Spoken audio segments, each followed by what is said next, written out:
Welcome to Travel Around Suzy. Today I'm going to take you on a tour of the glass boat tours in Silver Springs, Florida. Check this out, guys. We're going to get on this boat and it has a glass bottom, and I'm looking forward to seeing some manatees, some baby gator.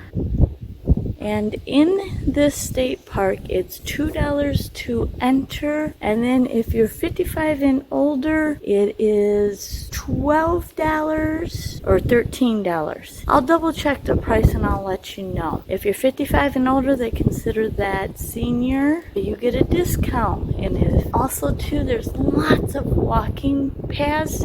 Make sure that you grab a brochure with the map onto it. Really pretty sight. They even have wheelchairs free for you to go. So if you have trouble walking, you could grab a wheelchair and go through all the trails and then just return it. I think that's super nice.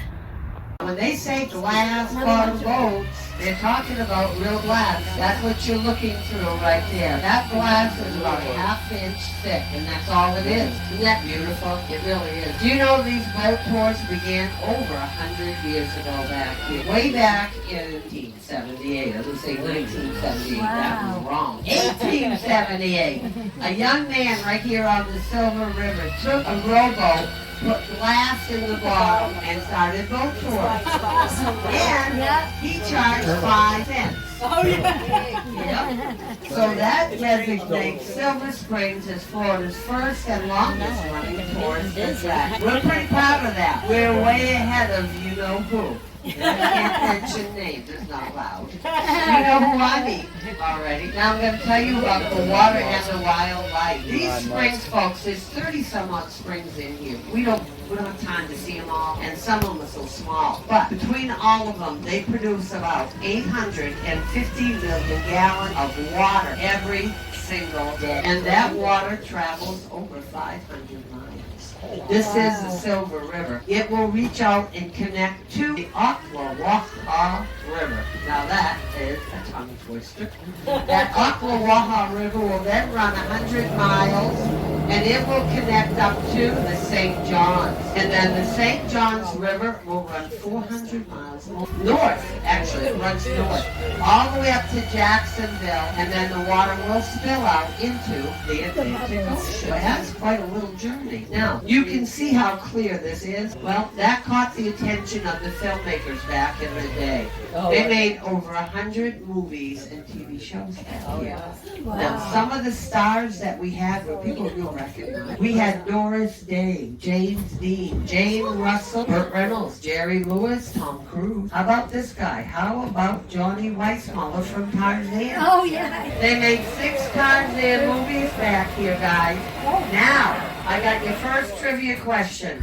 What was the name of Tarzan's chimpanzee? Cheetah. Oh, man, you are the winner. All right. Winner, chicken dinner. You had that. Not everybody gets it. So there you go. It was Cheetah. You don't know what I'm going to do, guys. Just go with it. We'll have fun, I promise. Now, if you're wondering where the water comes out of the earth, it's right back down here. If you look down, you'll see that crevice down there. And it's actually called a vent. Let me pull the boat around. The wind just pushed it around. These boats are very heavy boats, but they are glass bottom and they're flat. So the wind, any type of little wind will push the boat right around. Anyway, that opening is a vent. For the filmmakers, they came here for the clear water, but they love the natural light. Look how light and bright that is down here. So when they filmed, made it much easier on them. Also, the depth. The majority of these springs are about 20 to 30 feet deep. They could get in and out with their equipment fairly quickly and easily. Oh, there it is, right down here. There you go. There's nothing around. One more time so y'all can see that vent. Yeah. I see right there. See all the fish down there? Yeah. That's all that fresh water coming out.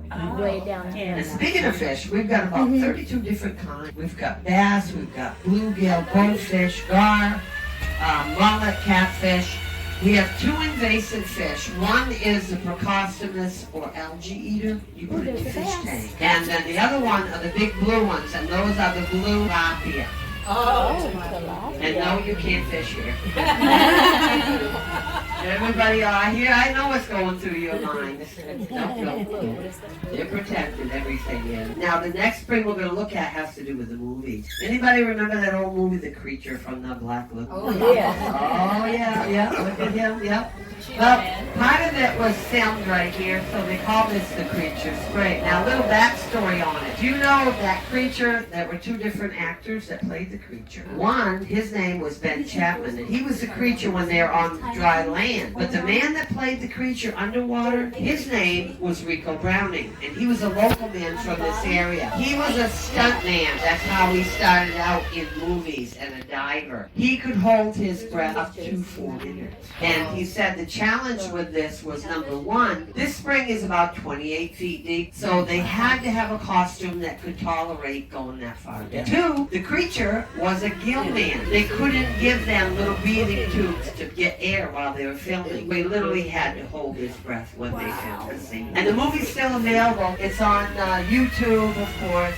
Prime, probably on a DVD in somebody's closet. We're gonna move over here, guys, because right now, this time of year, is manatee season, and we're gonna look at manatees. Now, manatee season runs between November till about March. Keep a lookout, because I think to see all that mud right there in front of those kayaks, watch right there. Keep a lookout. It runs from November to March. Now, these animals are huge. They can weigh 1,500 to 2,000 pounds.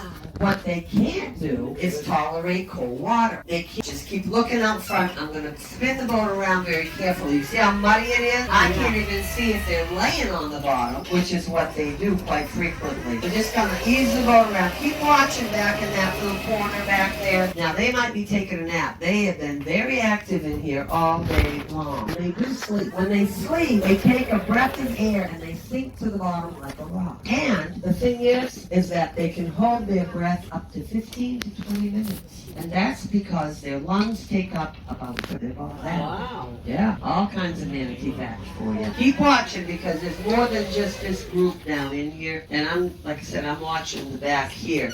Keep watching. They're going to come up right over. They've been kind of in that corner all day long. Now, these animals were on the endangered species list for a long, long time. They actually just removed them in 2017. They are on what they call a watch list, however. They count them every year. If those numbers decrease by a substantial amount, they will put them back on the endangered species list. They are protected. You can't feed them, you cannot harass them, touch them, anything. Keep watching. I think they'll probably take a break and come back up. Okay, I have another trivia question. What's the closest relative for a manatee? Anybody know? Walrus. Close though. How about elephants? Yep, elephants. I heard that somewhere. Yep, they have the same skin as an elephant, and their toenails, even though they only have two little flippers, those toenails are shaped the same. I don't think Big, gentle, giant, and it is muddy in here. I'm going to back out a little bit and see if they might pop up for you guys. Oh, now, see, I backed up and they came up. And see, they don't have to stay up long. All they do is exhale, take another sip of air, and fill their lungs back. They're always a fun thing to see. Always fun. Now, a lot of times people will ask me, they'll like, well, what about the babies? Are the alligators eating their babies? There they are, look. And the answer is no. Look, Mom, The reason the alligators don't bother these animals is that the babies, when they are born, already weigh 60 to 70 pounds. Oh, yeah. They're way too big. If I could have the little guy up forward on his knees or sitting, but it's a safety thing. Thank you. Oh, they're doing flip-flops again. Here we go. They took a break. They've been in here kind of dating, if you know what I mean, all day. How's that? Oh, look, see? Look at them all. Look how big they are. They're huge. Isn't that fun? They're always fun. I could sit right here all day, but Yeah. I gotta do other things for you.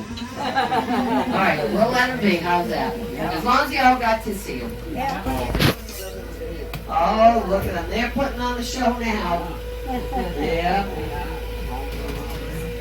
Could you let us sleep? But they are a joy to see. They truly are. Now, what do they eat? If you look down, well, look around behind us. See all that grass? Yeah. It's also under the boat right there. It's called eel grass. Yeah. That's what they feed on. They feed on different things, but that eel grass they really like. They'll eat about 150 to 200 pounds of vegetation each a day. Oh, yeah. And when they eat that grass, they don't eat the green part. These animals have these big, thick teeth. They look like chiclets. And they literally reach down there and they tear those plants up by the root. And that's what they're eating. It's just the roots of the eel grass. Yeah. Now over here on the right-hand side, that bird island they call it. It's pretty empty right now. Dad, But it's also known as a look up in the rookery. tree. When nesting season begins, which will be probably the 1st of February, that will be filled with birds. Oh, there's a great blue heron up there. Look at him. I just saw him. He's our largest water-wading bird back here. He's about 3 foot tall. But that island will fill up with bird nests. It looks like an over full condominium kind of. There'll be nests on every There's one on the branch right there on the water. All right, we're gonna just coast for a minute. This bird over here on the right, that's a male anhinga. Those are the ones that will nest on that island. And they'll raise their young over there. And we got Oh, he's turtles. drying out. His wings are spread. He's drying out. Well, he's gotta dry out, yeah. There's 2 turtles. Yeah, if those birds, they swim under the water. If they don't dry out their feathers, they can't fly. They just get too heavy and too wet.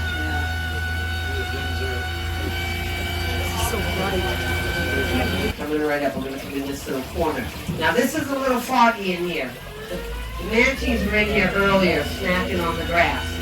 But there is a spring in here that I'd like to show you, and it's called the Spring of Light. Years ago, they saw this rock formation back here, and somebody thought the rocks resembled dinosaur bones, and they actually really do. But what really caught their attention was the wood board next to the rocks. Let me see if I can find them for you. Here it comes. It's still foggy. I can't help that. The manatees did that. Anyway, if you look down, see the rocks, and then next to them is a plank. And it looks like wood. Well, they called up the University of Florida and had them come out and check it out. What they found that plank to actually be, folks, was an old Indian cypress wood dugout canoe.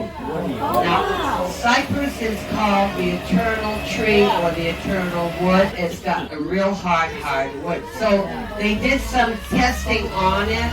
It happens to be about 500-600 years old. How's that? Let me bring it around so y'all can see it. Back in the day, they made everything out of cypress. Ships and hounds and furniture, all kinds of everything. Look at that. Now, they matched that with the Indian tribe that lived here back at that time, and that would have been the Timucua Indian tribe.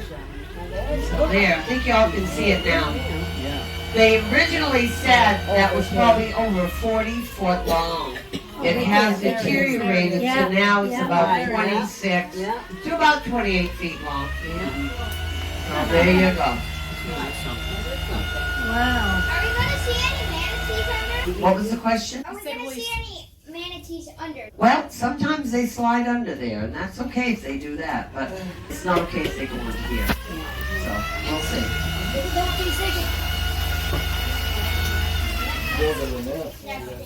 Ooh, look at that white one. They're all A making lot of eggs. fish down there. Now this next Like spring an is albino or beautiful. something. This one really shows you the power of the water over thousands and thousands of years. These springs have been pumping out water since we don't know when.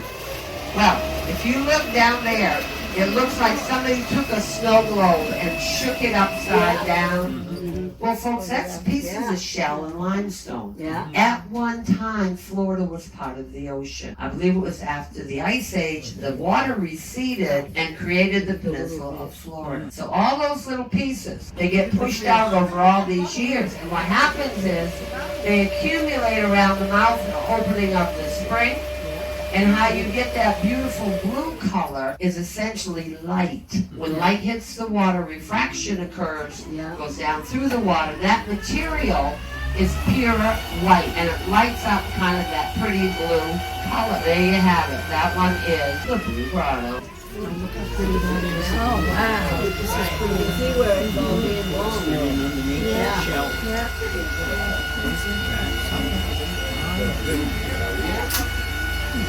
Bring around so you can see better.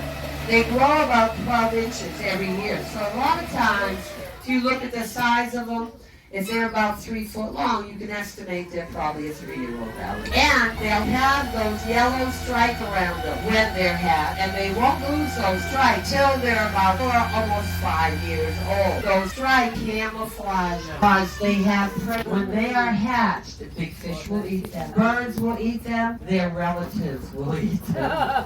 Sorry, but they will. There you go, guys. How's that? There you go. Did you get to see the alligator? Oh my God, I'm glad. Check that out. There you go. What do you know? And what do you call a group of turtles? And it's not a shell station. What is it? I'll give it to you. It's a hard one. You actually call a group of turtles a bale, a B-A-L-E. And you go, what? Well, the reason they call a group of turtles a bale is that turtles stack and pack up on top of each other like a bale of hay. So that's the answer. I got all kinds of good ideas today, don't I? Alrighty. We're enjoying all of it. Folks, how about the wild monkeys? Anybody seen any monkeys yet? You saw them? Where'd you see them? Oh, that's not fair. I didn't see them 2 days ago. I was looking for them.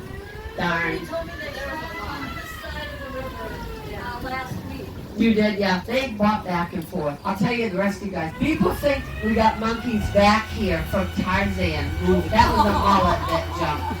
But Tarzan actually used chimpanzees. The monkeys got cared for by a tour boat operator on the river. In 1938, he wanted another attraction, so he put about a dozen wild cat monkeys on an island here in the river. He didn't think they could swim, but they did. And they populated. Now we have about 1,000 wild cat monkeys. And they're all the way spread out from Fruitland, Florida, all the way up to Jacksonville. Oh my God. They estimate we have about 200 to 400 of them here in the park. They try to keep them downstream for 2 reasons. One, about 5% of them carry virus that if they scratched you or bit you, you could get seriously. And 2, you're going to laugh, but the monkeys don't like you. But they don't like me any better. And they will throw nasty things at us. And they also have real good aim. So I'm warning you, if you come up against those monkeys, Run. and they're winding up for the shot, back up, buttercup. Back up. That's an answer. I saw it. I thought it was a statue. Alrighty. Now, coming up on the wall over here on the right-hand side. Oh, there's an alligator. He's sitting on the tree I'm going to tell you about. This tree that leans into the water. Been here a long, long time, and they always called it the wishing tree. They say if you have your picture taken with it, you'll get 5 years of good luck. This is what you do. When you get off the boat, you run over there and do that selfie. Everyone knows how. Then you run out to 7-Eleven, get one of those Mega Million tickets. I'm helping you out here. Now, when you win, you come back here, and I'll share it with you. I'm really feeling very kind today. Alrighty. Hey guys, we are back at the beginning.